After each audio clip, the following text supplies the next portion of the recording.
Hello everybody, welcome back to my channel.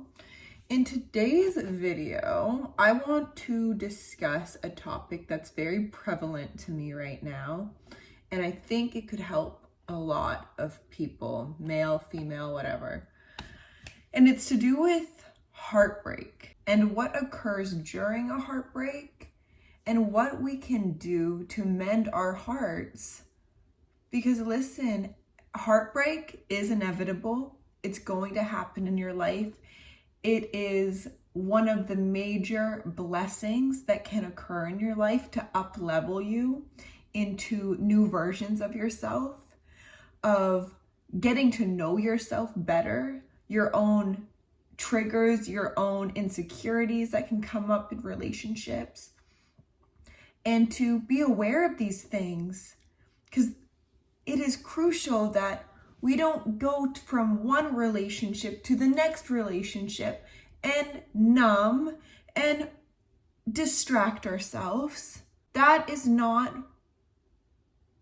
what will attract you, the partner that you are desiring, is ignoring yourself, ignoring your parts that have been presented to you out of this heartbreak for you to look at, sit with, cry, heal, feel, so then you can regain yourself in new ways, gain clarity of what you are seeking, understand your emotions more.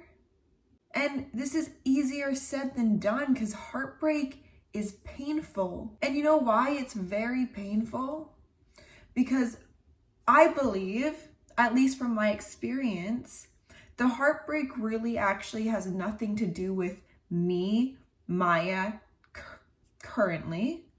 It has everything to do with how that heartbreak invoked the same emotions when I first got my heart broken as a child and wasn't able to heal from that.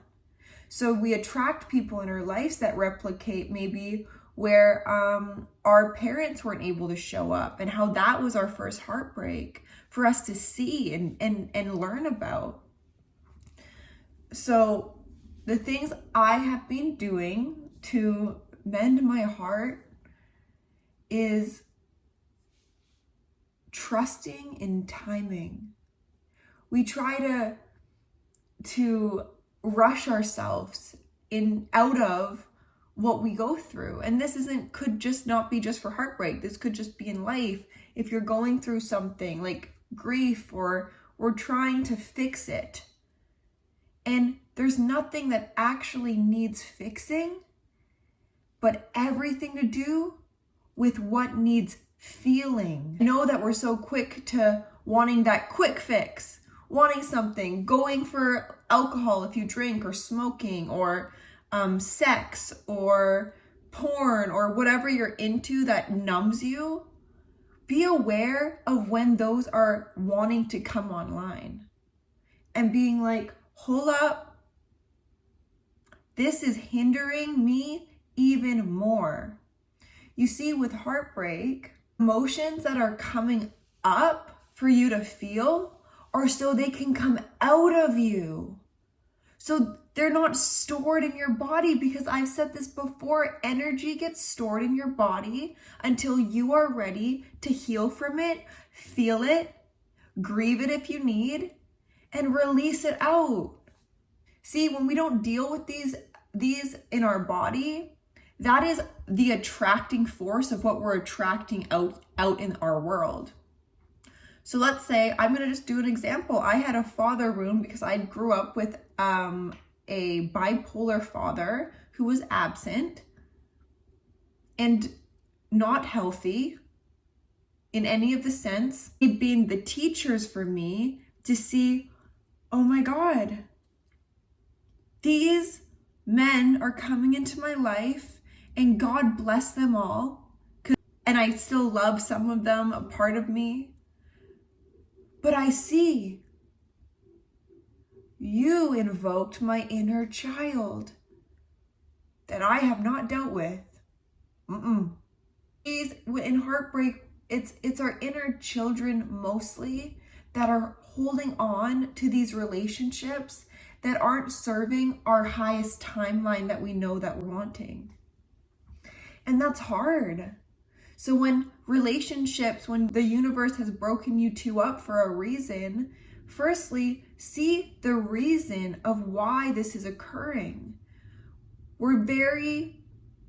Our brain's tricky because we will break up with someone and we know we can feel that it's resonant and it's the right thing to do. But our mind will backtrack of all the good things in the relationship, all the happy times. And it still is playing into a fantasy. Tough pill to swallow.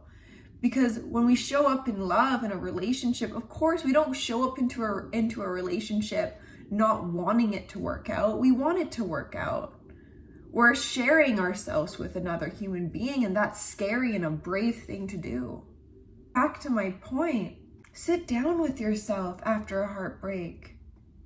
Sit down and just feel your emotions. And this could be the hardest thing to do when you're used to running from your emotions. Intentionally do something where you can feel safe while feeling your emotions. Maybe it's in a warm bath, and you can put salt and light a candle, and you can set the atmosphere so your body can actually feel safe while it's processing out these emotions that need to be seen and felt and then released. Or you can go to a sauna and just sit there and cry if you need to, and sweat, and setting that intention of, I want to feel my emotions. I want these emotions to come out so I don't have to deal with them forever. I want to at least be able to see them and work with them. Because if you are seeing a pattern in your life of the sorts of people that come into your life, or where you yourself are holding you back in your life because you're insecure or scared, or fears holding you back, look at those parts. Get a journal. I went through a full journal, 2 pages, back to back, in a week and a half, because I was writing down everything I was feeling so I can actually see it and compartmentalize it of like, okay, I see it on a piece of paper. It's also a form of releasing, because I'm releasing those thoughts onto a piece of paper where I can view it and see it. Okay, doing that. And there's tons of videos I've been looking up. We're so blessed to be a human being in the 21st century with access to so much help. So take time, at least an hour or a half an hour when you wake up or before bed, to do some sort of intentional healing work on yourself. Whether that be journaling, listening to something that can up-level your consciousness, that doesn't hold you captive of being in where you're suffering. Doing action steps that can lift you instead of pull you down even further. Okay? So first is healing and feeling and healing.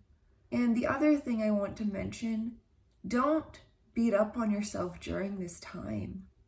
This is a vulnerable time. And don't put deadlines on yourself of when you should be ready to do whatever it is you're wanting to do. Or don't even think about future partners yet. This is the time for you of regaining yourself, regaining clarity, regaining your center, bringing the parts of you that have been fragmented out into the world back to you, back to your heart, your home. And that's why heartbreak is such a beautiful opportunity, because sometimes we actually don't realize this. It has nothing to do with that person that we had to end things with, but it was the blessing in it Because that person coming into your life and you sharing your heart with them and then being able to separate, and that can be hard, the letting go piece. But you are also, while letting go, allowing in the parts of yourself that you haven't been able to see or feel in years, since they left you, since you've pushed them down. So try to look at things not always in the negative sense, but as all right, I can see the bigger picture here. I can see it. Although I may be hurting and crying and in pain right now, this is going to benefit me. I will not allow this to make me into a worse person. That is no option for me. I will rise from this. This pain is the fire that turns me into the phoenix. Have that mindset. And that won't be your mindset all day long, because trust me, we go through waves with heartbreak and grief of, oh, I feel it coming on again. I feel a pain wave, or I feel a loss wave coming on. All right, don't fight the wave, ride the wave. And I've been speaking out loud to myself. You know what I'm just gonna point out first too. It is powerful when you are in your separation phase to not constantly look at what that other person is doing, because that can be really triggering for you and your healing process of letting go. And that can keep you tied and attached to that person even longer. So it's very crucial to not look at like social media or old pictures or old text messages to really erase it. And that could be a really hard thing to do. And if you're not even ready to erase it yet, just have in your mind when that urge to check or to reignite those happy emotions you still are attached to with that person, to stop yourself in your tracks and say out loud, will that benefit me? Will that benefit me? And have these conversations with yourself out loud, okay? And realize when it's actually your inner child just wanting their attention, because that inner child wound never got attention as a little girl or a little boy. So it's desperate for the external attention, and it's not used to be able to self-soothe. Because that's another thing. We need to learn how to self-soothe ourselves without needing other people to soothe us. And that can be great to have a community around you that can love you and support you through these times.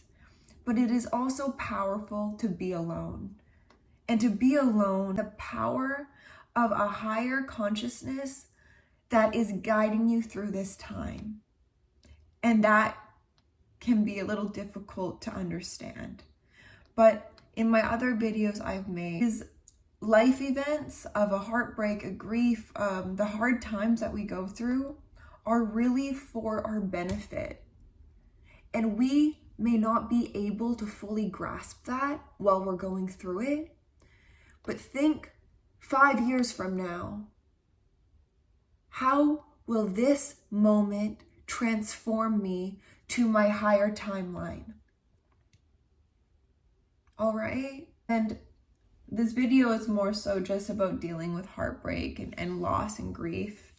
And I wanted to discuss some of the things I've been doing. Those are a couple things I have been doing, is talking to myself, taking myself out on walks, and being with nature is really centering and grounding. To do things that aren't necessarily unhealthy distractions. Distract yourself with doing things that you've always wanted to do, or join a class that you've always wanted to take, or join a program that will help you become the version of yourself you want to be. Try your best to to think about how this situation is for the higher good of you and the other person. And listen, I know how bad we want things to work out, even when there is evidence that is proving to us more so that it hasn't been working out. And that's hard to swallow. But making your alone time now in your healing period sacred for you, of really getting to know yourself, really sitting with yourself and being okay in your own energy and presence. That's powerful. You've got this, I've got this. These experiences, these moments in time will not last forever. Not last forever. There are miracles on the other end of our pain. Don't be scared of what comes through you. Don't be scared. It's okay. Healing and growing is uncomfortable. We're breaking out of our old shell and we're turning into something new. We're being reborn. That's really what it is. Don't let these things make you into a worse person. Allow these things to be the catalyst, the inspiration of how we rise. All right. I love you guys.